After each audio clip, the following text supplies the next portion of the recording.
It seems like fall is off to a really great start for Zelda fans, having Echoes of Wisdom out now for the Switch, which is a game that I personally will play if I own the Switch, because it looks like a really nice twist to the series, and what's also an indirect sequel to the 2019 remake of Link's Awakening in terms of art style, which is also really awesome. But there's actually another game that has been around for a couple weeks now that is the one that I actually wanna cover in today's video. A Link to the Past base game called Dungeons of Infinity, and it's none other than a Zelda Roguelike. I never thought I'd see the day. So this fun game has been vastly created by Justin Boheimer, who is in charge of design, programming, and dialogue. But there's actually a fairly big team behind this game.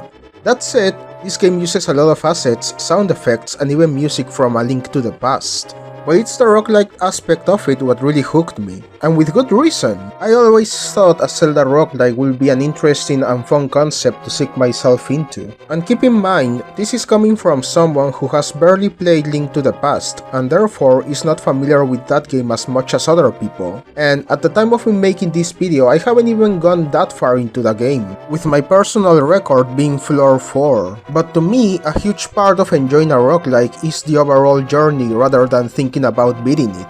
Two of my most played Steam games are Delver and Enter The Gungeon, which are games I feel were an inspiration for this, and those games I haven't beaten yet. But to me that's not the point, I just want to enjoy the procedural journey rather than thinking about beating it. But anyway, this game is one that combines a lot of Zelda characteristic aspects and mechanics with something you would expect from a roguelike. You collect rupees, hearts, keys, etc. And you're able to use different types of weapons against enemies such as bombs, a bow and arrow, among others. And you may be wondering, well, is the main goal of the game to defeat Ganon? And to your surprise, fellow gamer, it isn't. You actually have to defeat a brand new villain made for this game called Aghanim, who I'm not even close to beating yet at the time of me recording this. So I'm unaware of how difficult it is as a boss battle. But again, I'm just taking my time with it rather than thinking about getting to the end as soon as I can. The journey starts in Hyrule Castle, place that we enter by getting bombs from cutting grass and blow up a back entrance. And from there the procedural adventure starts, filled with the classic SNES feel of the original game, with guard enemies, chests that contain various items, and even breakable paths that we need to blow up with bombs.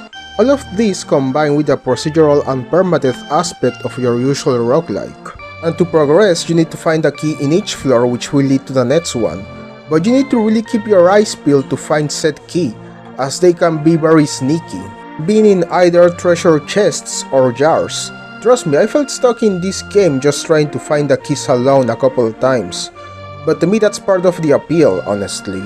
There's also various other aspects and mechanics that make this a very dynamic experience, such as triggering locked doors and treasure chests by lighting up torches, and also getting random curses from a chest, with set curses being something like the items from the item shop being sold at a higher price than usual, or losing hearts instead of retrieving them anytime you heal. And you have to break said curse by doing a task like opening a certain amount of chests or getting a certain amount of rupees. And luckily the game keeps track of how your progress is in terms of breaking said curses. And staying on topic in terms of the item shop, there's a variety of useful items you can purchase, from healing items to stat increasing ones, and even health bar increasing items and better weapons. It's also worth mentioning that plenty of those items are new and created specifically for this game.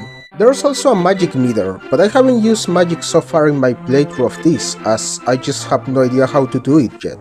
Moving on from that, I wanna talk about another aspect I feel they've done right for this game, the interface. Aside from the game screen, you get a pretty organized layout that is divided in both sides of the screen. On the left side, you got things like your health bar, magic bar, the items and weapons you have and their quantity, and these medallions and what seem to be emeralds, which I haven't collected yet and have no idea what their purpose is. And on the right, there's a dungeon map and current location overall, with the game having 12 floors and the final boss.